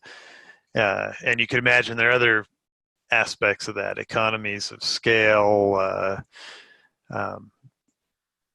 things like that, that reinforce whatever the dominant cleanup technology is. But of course, that could shift in favor of some other technology if you could kind of get it over the threshold to some minimal level of adoption such that it starts accumulating experience and scale and so forth as well. Yes, that is happening in other countries. Over 60 countries around the world are using these technologies, systems that we've been advocating for now. So then you could also imagine that there are spillovers from other regions that are impacting this system as well. Yes. I want to come back to something that was raised a little bit earlier, that the physics models, which are, basically we have kind of a tiny cartoon of what's really going on in the models with transport and degradation in one thing. But we talked about the fact that the outputs are potentially much richer than what is utilized in the other models. So I'd like to just think about that a little bit. So I'm going to elaborate on one piece here, which is that if you look at impact of toxic material on the ecosystem, then what you're really talking about is sort of a spatial concentration of oil or other toxic materials. So that's what... I have a very good example of this for the fate and exposure portion of it. Mm-hmm. Toxicologists and ecologists who do impact analysis tend to use oil, concentration of oil, whereas it's actually thousands of chemicals, and the composition is changing in space and time, and all those chemicals have varying toxicity, and furthermore, it takes time to take them up into the organisms. And all of that is glossed over and just, okay, how many parts per million of oil do I have? So there, at every step here, there's simplifications and non-use of a lot of the detail that's produced by the model where they're getting the information. So what we find is, it's another aspect of this is what people can handle. They just can't handle all this detail. So there's a limit to how much of that they can incorporate, and oh, well, my model already has a lot of complications on economics. I don't think I can deal with it, so I need something simple. And so you keep getting this drive back to, well, what's a threshold of oil concentration that's going to impact fish generally? Well, there is no real answer to that. So it's the same problem all the way along. Yeah. And so then I guess we have that on oiled shoreline. What do you mean by oil again? Oh, yeah. I'm so glad that Debbie brought that up, because when it comes to understanding the human health impacts, the physical human health impacts, it's really dependent on the individual chemicals at the point of exposure. And I've seen a lot of models do total TPH, very few that disaggregate the oil into the individual chemicals, and each chemical has its own health impacts, and all of that needs to, each one needs to be evaluated independently, or the major ones that cause the most health effects. And if I remember right, beaches actually has a lot of chemical detail. It has kind of a big database of behaviors and chemicals. Is that right? We're working on trying to disaggregate it as best we can. It's not as straightforward as we had hoped, but we're working on it. I would guess the other challenge must be that many of those chemicals have probably simply never been evaluated, so you don't know what the LC50 is. Yeah, what we've been observing is that a lot of the hydrodynamic models, the oil transport models, may predict something which is not reflected in the actual chemical response in the environment. And so trying to make that connection has been very challenging in terms of trying to extend the algorithms that are available through existing oil spill trajectory models to simulate individual chemicals in the environment. Has not always, there's a lot of uncertainty in the modeling. Right. Right. So this is a good example here that you can think of atmosphere side, which is equivalent to this thing, that it's the chemical model built into the physical model of a transport, like wharf has wharf camp, right? So in that sense, in that particular example, is that you will make prediction of all species in this fully sort of inject circulation model that including a lot of sink source and interactions with different species, and that physical model itself is way better than any downstream people try to wire them outside of the physical system. So is there plan or somebody already doing that I'm not aware of in this in the Gulf that actually build a physical model that with these different species inside that has physical constraints, how this sort of a thing work in terms of separate species and making prediction through physical system. You're saying that there should be a fully coupled model, like the organisms influence the hydrodynamics, or because I can tell you what we've been I'm not saying it should or should not. I'm just asking this as a question because the air quality, pollution, human health in the air side has a long history of actually making this fully dynamic predictive system that actually giving you a different chemistry species in the atmosphere.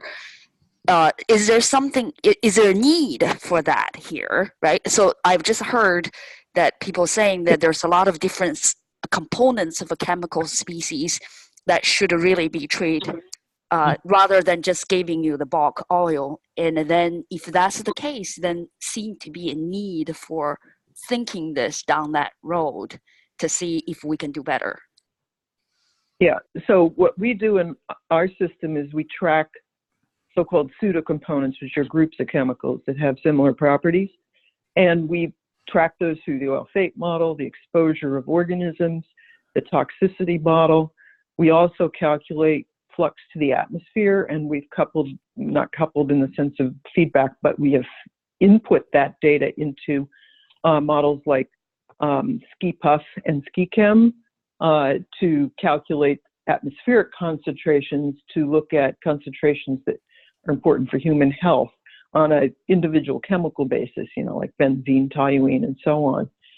I don't have the atmospheric one in this little diagram here, but we have done that as well with the Lagrangian puff models. So that, SkiChem, SkiPuff, CalPuff is another example.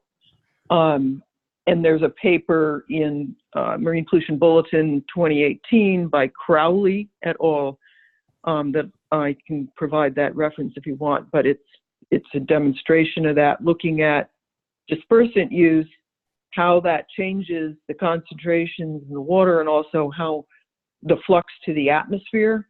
And then we ran SkiPuff to look at the concentrations in the air and compared them to human health thresholds.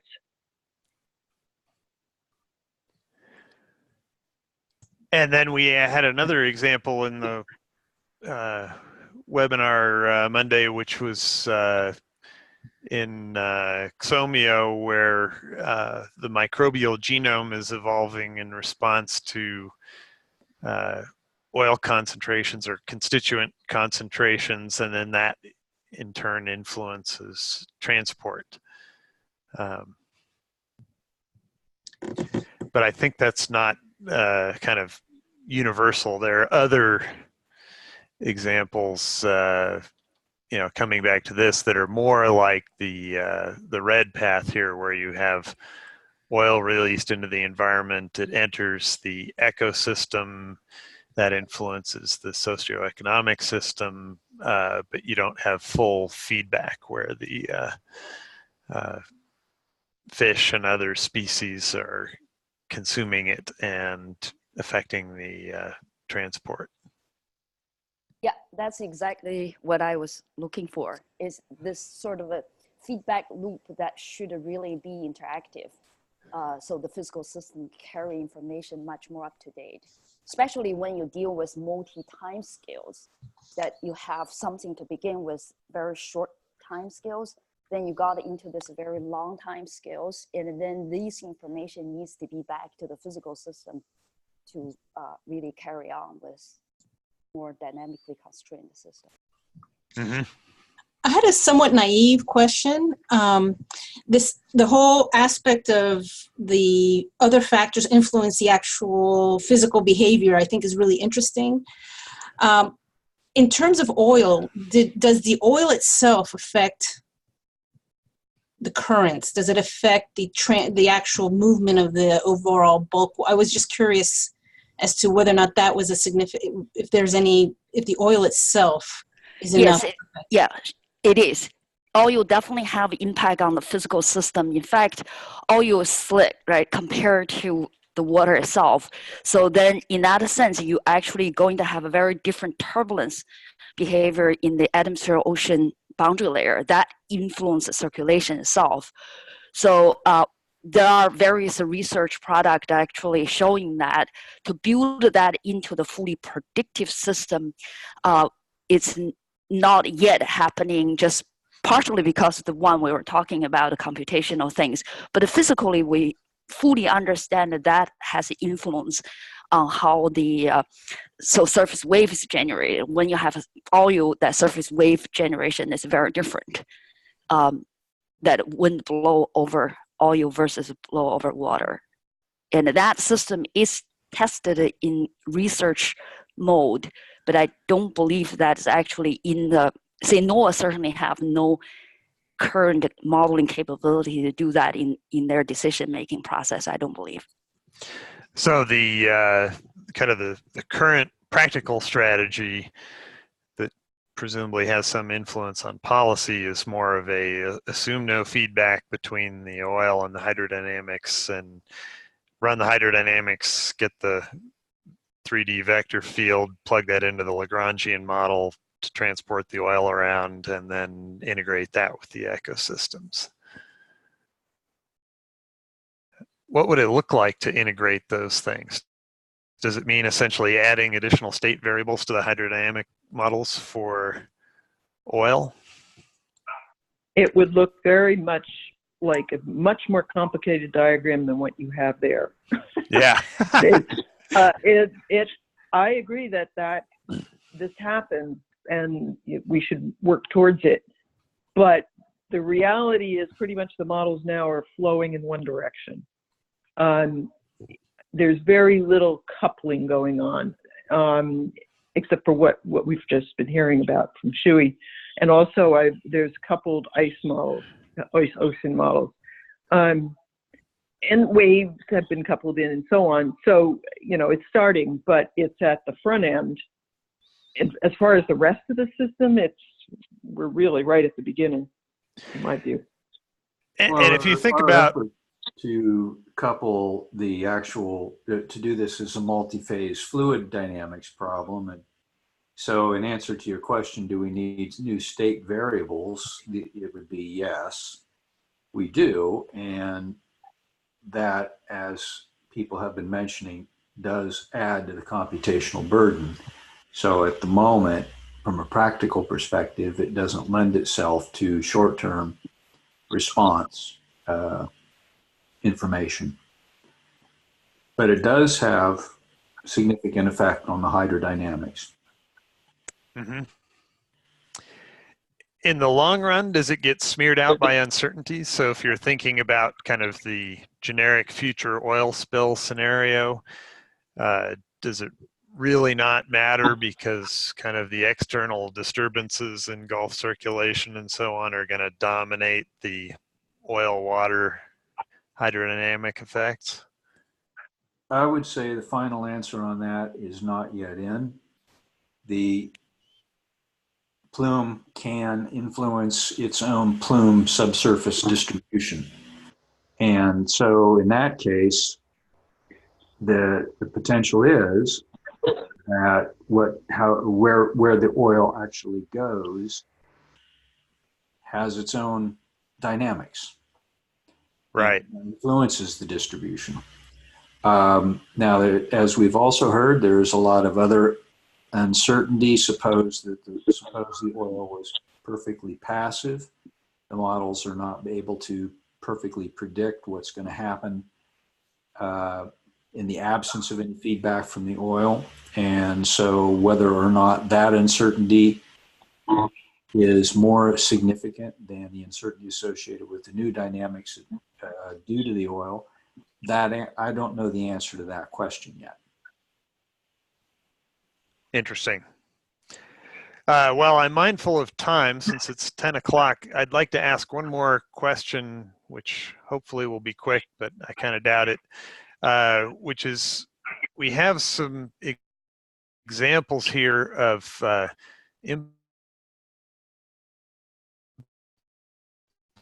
impacts from the physics from air and water exposure and from cleanup activities. And over here we have kind of the physics affecting the ecosystem, well, and vice versa. So we have spatial concentration of oil influencing the various things in the food chain. The only example we have at the moment of kind of a direct effect on the socioeconomic system is the extent of the oiled shoreline causing beach closures, influencing tourism revenue, and so on. Are we missing anything in that space? Yeah, I would say that you're missing the fact that when an oil spill, big oil spill happens, the news media gets all over it. And there's a huge amount of negative feedback on the companies that are responsible. And they do an awful lot to try to fix that up. And that ends up influencing things like attempts to get the oil spill under control.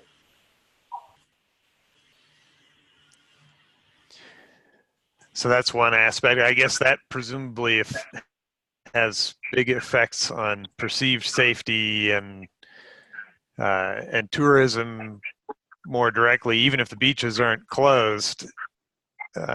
People get a GoMRI out of it, right? Yeah, right. And then there's also an impact on mental health, I would presume, as well.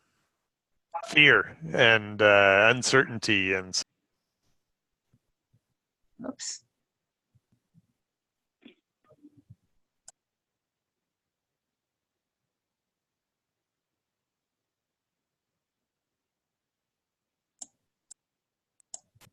Hello.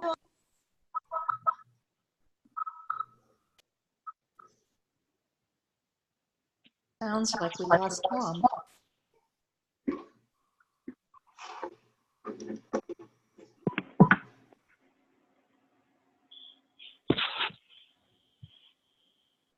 Hi, Tom. Are you back? Hi there. Can you hear me? There we go.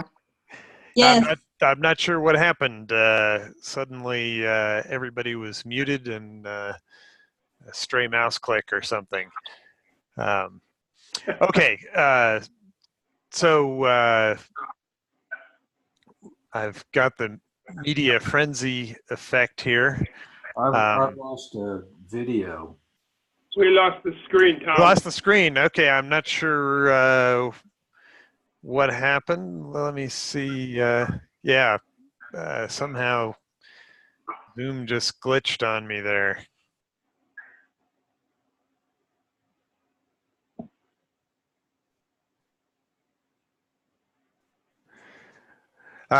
Hopefully it's back, but this is a great conversation and I'm happy to stick around, but we should probably call this a wrap given the time. Thanks everybody for their participation and terrific comments in the discussion.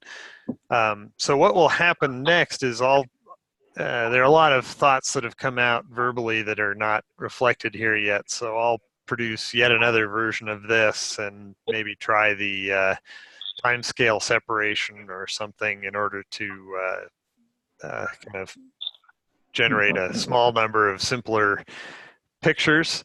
And then there are 3 upcoming B sessions. The first one will be on socioeconomics and health, kind of focusing on the purple nexus down here. The second one will be on ecosystems and physics. But, you know, sort of everything's connected to everything else. So this will really just be an extension of the kind of conversation that we're having today.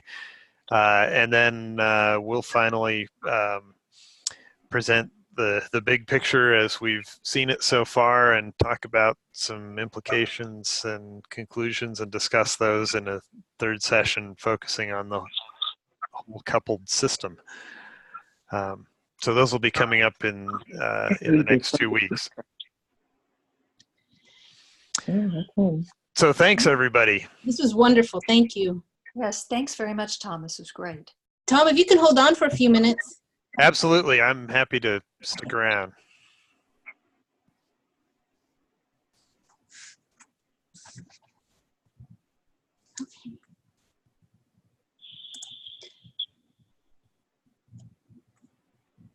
had a couple of, I didn't want to interrupt some of the conversations. There was a really, really good, I thought, interaction, and I didn't want to disrupt that. Sure. There were items that I just wanted to add in as far as that would have detracted from that discussion. One of them I thought was really interesting that you started to touch upon, but then I was going to jump in, but then it got into another really good conversation, was the microbes simulations. Oh, yeah.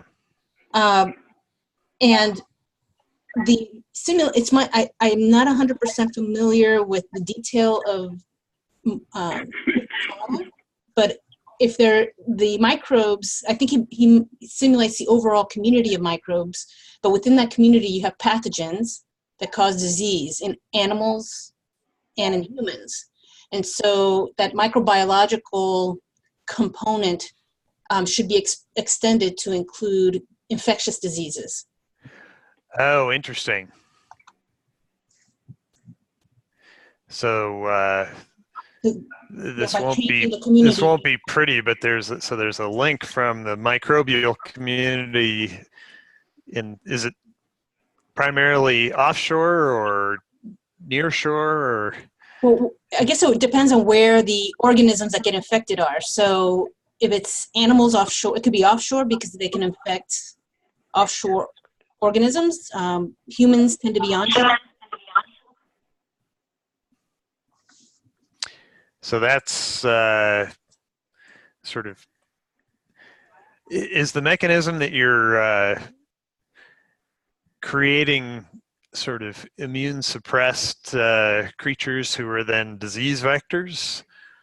That's even more, that's true. And yes, the oil will immunosuppress the organisms, and then they would be even more susceptible to infectious disease. But by changing the oil itself will change the microbial community, which will also change the relative proportions of infectious microbes. Yeah. So. Okay, interesting. You haven't modeled that yet, it sounds like. No, but there's been work on that. Yeah. That's I think that would be an interesting component. The other item that I just wanted to emphasize was the discussion about social economics, and the whole discussion about the regulatory framework, again, was fascinating. And I do believe that social economics feedback to the regulatory framework. Mm-hmm. So whatever happens to the community feeds into the regular. So there's sort of, this will create a huge sphere, I guess.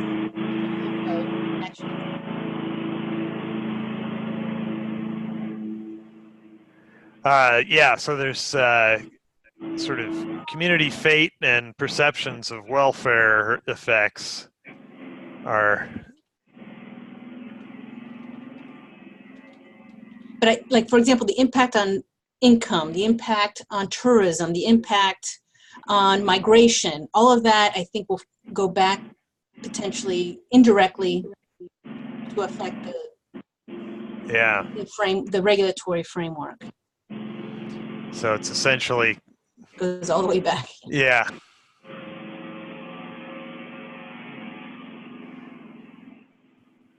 Something like that. I'll have to clean that up so you can actually see. Yeah, this is how the thing gets complicated. Yeah. It'll be an interesting challenge to split this up. Cool. Yeah, my last comment is it's a minor comment because a lot of the discussion in the ecosystem session was on fish. Yeah. There's the other category of consumable organisms that have, commercial organisms are the filter feeders, like oysters. Mm. So if there can be a separate category for those, because the mechanism by which they accumulate contaminants is different, I believe, than from the fish. Filter feeder. Oyster. And I guess also you're eating the whole organism. Correct. Yes. Sort of like the old joke about don't eat things that filter. They're eaten raw, so if you have infectious organisms. Oh, right. So it's actually it's kind of a twofer. Yeah. And I guess oh, now that brings up an interesting question: is how algal blooms. Presumably that gets affected as well. But that's also a nutrient and oxygen sort of question.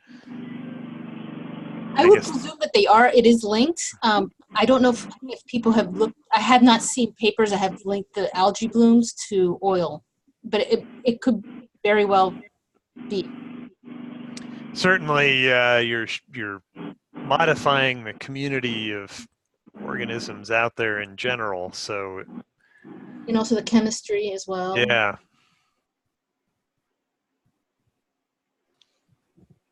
Okay, cool.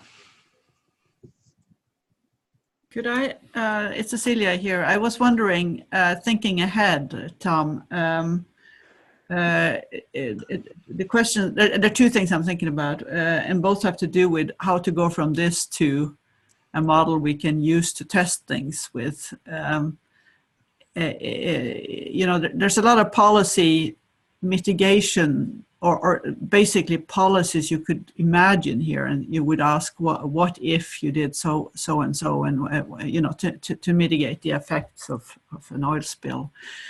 But to do that, you'd have to populate this diagram with some sort of knowledge of which feedbacks are the big ones and which ones are the small ones. Yeah.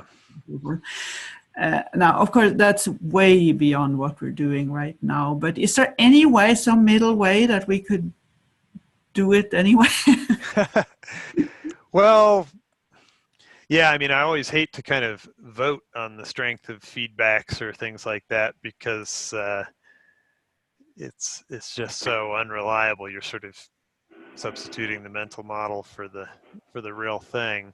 But on the other hand, people on the call are pretty expert in these areas, and I think at least have a lot of experience with what matters and what doesn't in the system. So we could simply ask. One thing we could do is kind of go through a couple of diagrams and change the weights on links to things that are a big deal versus things that aren't so important. And then another one was I'm thinking of you know, transport. What do we know about ocean circulation and how it what happens to oil, where does it go, and how important is the variability and so forth. I think to take our knowledge of those dynamical systems and the Navier-Stokes equations that we use to sort of forecast ocean circulation, you'd have to translate that in some sort of statistical probabilities in order to use it in a model like this. Would you not? Or I don't know how. I think that's right. Well, I guess there may be two strategies. One would be to assume no feedback to the circulation and generate scenarios. You know, kind of like they did with CMS, where they ran an East Gulf oil spill and a West Gulf oil spill, and one in the fall. And you could build up a library of scenarios for, you know, for a spill of a given size, how much oil winds up in various places. And then you could use that as kind of the context to drive sort of the bottom half of the model here. Yeah. I was actually wondering about, you know, could you build sort of a very low dimensional model? Let's see, I thought I had it here. You know, could you build sort of a 0D model of the fate of the oil with just a few boxes and use that the way you use a first order carbon cycle model and a second order climate model in an integrated assessment situation? Maybe that's another question for the next B session. Yeah, or maybe after that even. Yeah. we have to put much more meat on the, or just talk ourselves through this again and again, I guess. But it'd be really fun if something came out that we could test some what ifs. Yeah, that's I'm sort of continuously drawn to trying to build something like this. I just don't want to get too far ahead of things, and right. There's always sort of a trade-off between elegant simplicity and laughable stupidity. Yeah. All right. Well, yeah, it's best not to get impatient, but it's really fun to think ahead here. Yeah. Yeah, Tom, thinking ahead too, I thought the discussions today were really interesting. I thought that whole discussion about fully integrated model versus the what I call hyphenated models, one goes, after the other. I thought that I could see the positives of both. And I was even thinking that, what is the final product? I was even thinking that maybe that could be like the initial discussion is maybe splitting the approach into these two very, very different ways of thinking about it. One is the more practical hyphenated approach versus the more well-integrated, recognizing that even with the hyphenated, we're not answering all the questions that are raised. Right. Yeah, I think there's sort of a slow path and a fast track. The slow path is fully integrate these models, and you may not even be able to run them for 10 years if computation's a limit. And then the fast track is just do more integration, build up the data infrastructure, and make the outputs of the physics piece really ubiquitous and accessible for people who are on the socioeconomic side, and help them to understand how to consume that stuff, what things mean. It's probably the latter part that we are that we can do make more impact by in this process, isn't it? My impression is there's a lot of low-hanging fruit that could be readily exploited, and maybe part of that is you just need to bring more socioeconomic modelers into the fold. Mm. Yeah. All right. Very Good fun. Thank you. Thank you so much. Thank you. Thank you. Have a good day. Bye. Thank you, Tom. Good show.